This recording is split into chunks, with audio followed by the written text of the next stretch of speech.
हाय parents, क्या आपका बच्चा बहुत ज़्यादा हैंड फ्लैपिंग करता है? और ये हैंड फ्लैपिंग इंक्रीज हो जाती है जब वो बहुत ज़्यादा एंग्शियस होता है, स्ट्रेस में होता है या बहुत ज़्यादा एक्साइटेड होता है? अगर हाँ, तो ये जो वीडियो है ये आपके लिए बनी हुई है।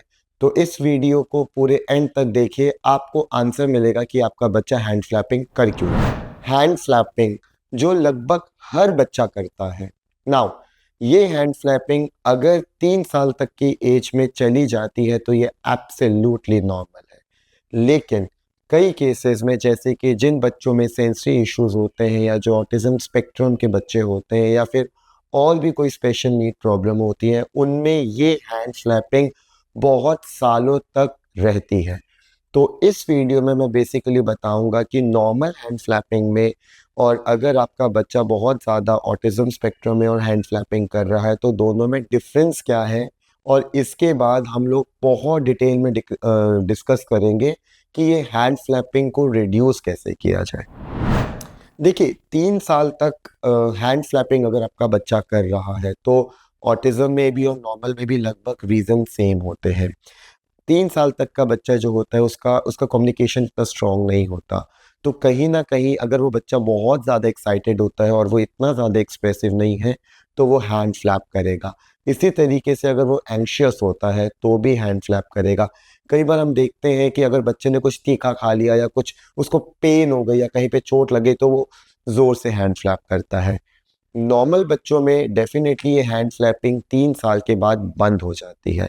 लेकिन ऑटिज़्म में ये हैंड फ्लैपिंग बहुत सालों तक रहती है, इनफैक्ट हो सकता है कि पूरी लाइफ़लाइन रहे। तो बेसिकली अगर आपका बच्चा बहुत छोटा है और वो हैंड फ्लैपिंग कर रहा है, तो यूजुअली ये कहा जाता है आजकल डेवलपमेंटल लेवल पे कि अगर छोटा बच्चा हैंड फ्लैपिंग कर रहा है, तो देयर इज़ अ प्रोबेबिलिटी कि शायद उसको ऑटिज़्म तो नहीं है। तो पेरेंट्स, मैं पहले आपको ये बोलूँगा कि अगर आपका बच्चा हैंड फ्लैप कर रहा है ना, तो थोड़ा-सा कंसर्न रखिए आप इस चीज़ में।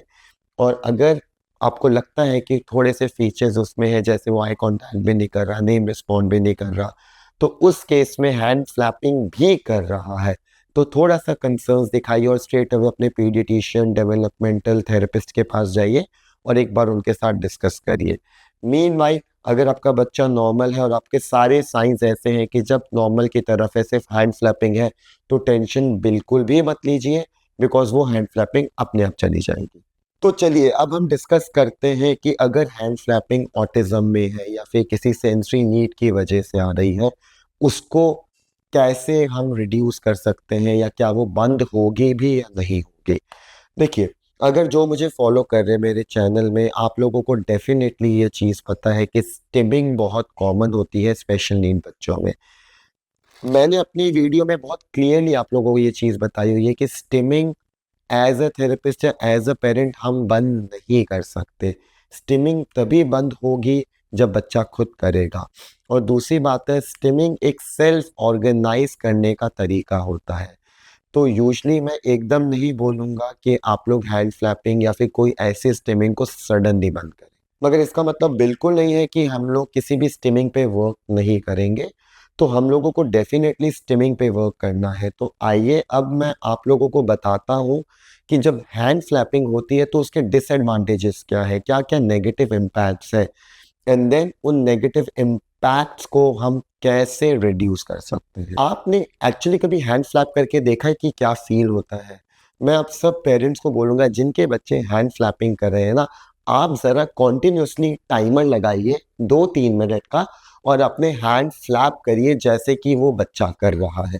अब कंटिन्यूअसली इस चीज़ को जब 2 या 3 मिनट या इनफैक्ट 5 मिनट तक ऐसी चीज़ करेंगे, तो आपको क्या समझ आया? आपको क्या फ़ील हुआ? मैं आपको बताता हूँ, आपको बहुत अच्छा-सा एक प्रेशर मिलेगा अपनी रिस्ट में।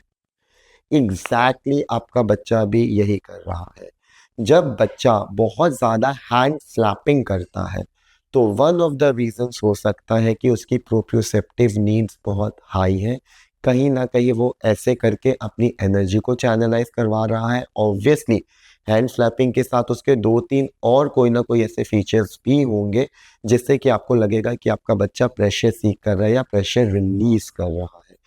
सो वन ऑफ द रीजंस हो गया that he is a very high proprioceptive Sikar.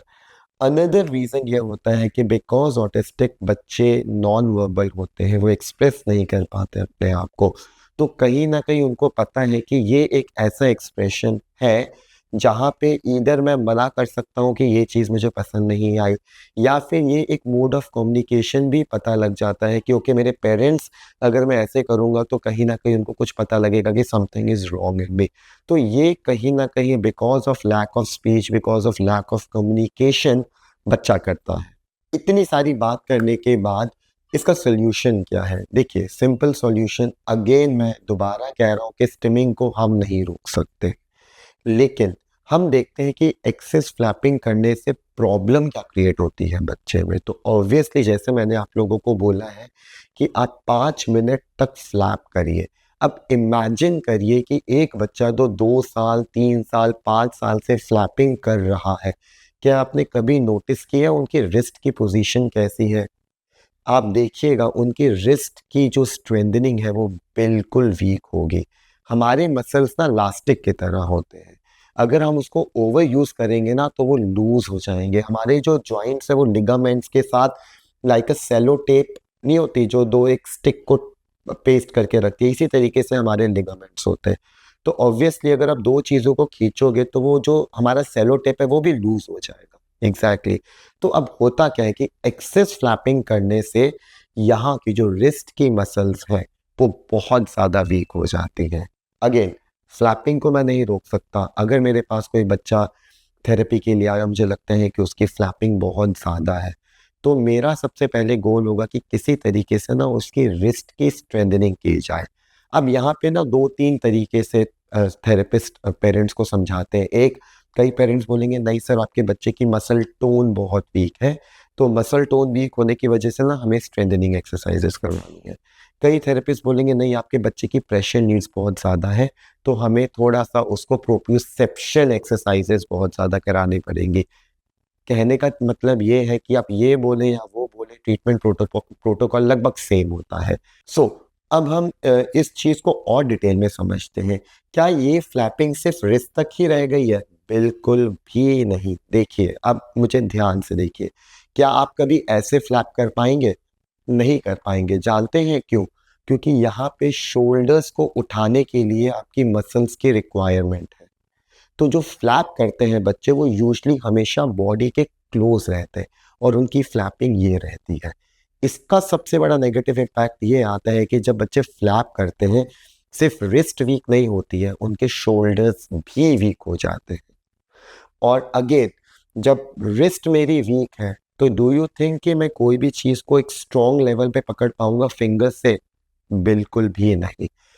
तो पूरी शोल्डर से लेके, रिस्ट से लेके, फिंगर से लेके, थंब से लेके, ग्रिप से लेके, ग्रैब से लेके पूरी की पूरी बायोमैकेनिक्स खराब हो जाती है अगर बच्चे में फ्लैपिंग है तो अगर मेरे पास फ्लैपिंग वाला बच्चा आया है, मेरे लिए सबसे इम्पोर्टेंट ये होता है कि उस बच्चे की स्ट्रेंथनिंग की जाए अपर लिम्ब की। अपर लिम्ब का मतलब होता है जो स्टार्ट होता है मेरे स्कैपुला से, shoulder, elbows, four arms, wrist and fingers. अब यूजली अब यहाँ पे सवाल ये उठता है सर अगर स्ट्रेंथनिंग ही करनी है तो हम अपने बच्चों को जिम ले जाते हैं। क्या फ़र्क है जिम लेके जाने में? बहुत बड़ा फ़र्क है। देखिए जो बच्चे फ्लैप करते हैं उनकी मसल टोन यूजुअली लो होती है। अगर आप किसी भी रॉन्ग तरीके से थेरेपिस्ट या पेरेंट्स वेट्स उठवाएंगे तो फर्दर उनके जॉइंट्स डिसलोकेट हो सकते हैं या फिर उनमें कोई मसल इंजरी हो सकती है। प्रॉब्लम ये होती है कि लो टोनिक मसल बच्चों में या जो फ्लैपिंग बहुत ज़्यादा करते हैं यूजुअली उनका पेन थ्रेशहोल्ड कम होता है। जब तक उनकी पेन लेवल ज़्यादा हाई नहीं होगा वो आपको बता भी नहीं पाएंगे कि मुझे कुछ प्रॉब्लम हो रही है। तो पेरेंट्स अब मैं आप लोगों को कुछ सिंपल तरीके बताऊंगा कि घर पे आप क्या करा सकते हैं, कैसे करा सकते हैं जिससे कि आप अपने बच्चे की फ्लैपिंग पे थोड़ा सा वर्क करें। भले ही फ्लैपिंग हैंड में है, always start with the shoulders. Shoulder strengthening is very, very, very important and the primary goal for the treatment of hand flapping. So, अब शोल्डर की स्ट्रेंथनिंग कैसे कराई जाए? बहुत सिंपल मैं तरीका बताता हूँ। जैसे कि मैंने पहले आपको थोड़े से 1-2 मिनट पहले बताया है कि ऐसे बच्चे ना अपने बॉडी को बहुत क्लोज़ रखते हैं। तो पेरेंट्स सबसे पहले आप ऐसी एक्टिविटी चूज़ करिए जहाँ पे वो अपने बॉडी को ओपन करें, बिकॉज़ जितना ज़्यादा बॉडी ओपन होगी उतना शोल्डर एलिवेट होगा। जितना शोल्डर एलिवेट होगा तो शोल्डर की स्ट्रेंथनिंग होगी। तो ढेर सारी एक्टिविटी करवाइए जहाँ पे बच्चे को बहुत ज़्यादा रीचिंग करनी है। और जब आप रीचिंग करवाएँ तो उसको कुछ हेवी चीज़ पकड़ाइए, बिकॉज़ जब वो पकड़ेगा तो ऑलरेडी यहाँ पे मसल को ज़्यादा ज़ोर लगेगा जिससे कि उसकी मसल की स्ट्रेंथनिंग होगी। तो और अगेन इसको छोड़ के अगर शोल्डर स्ट्रेंथनिंग की मैं बात करूँ तो डेफ़िनेटली उनसे घर पे पतीले होंगे आपके, तो पतीले में मिट्टी डाल दो, पानी मत डालना क्योंकि बहुत ज़्यादा फैलेगा। कुछ ऐसी चीज़ें डालिए जो कि कम फैले, उनको बोलो कि पतीला उठाए, वेट्स उठवा के उनको बोलो कि stair climbing up, stair climbing down करें, ताकि वो जितना ज़्यादा हेवी वेट्स पकड़ेंगे, उतनी ज़्यादा शोल्डर की स्ट्रेंथनिंग होगी। अब कोई भी हेवी चीज़ अगर मैं पकड़ता हूँ, तो मैं किससे पकड़ूँगा? ऑब्वियसली अपने हैंड से ही पकड़ूँगा। तो अगर कोई चीज़ मैं हेवीली पकड़ता हूँ, तो क्या होगा? अगेन मैं आपको एक एग्ज़ाम्पल देता हूँ अपनी फिस्ट को बहुत टाइटली बंद करके।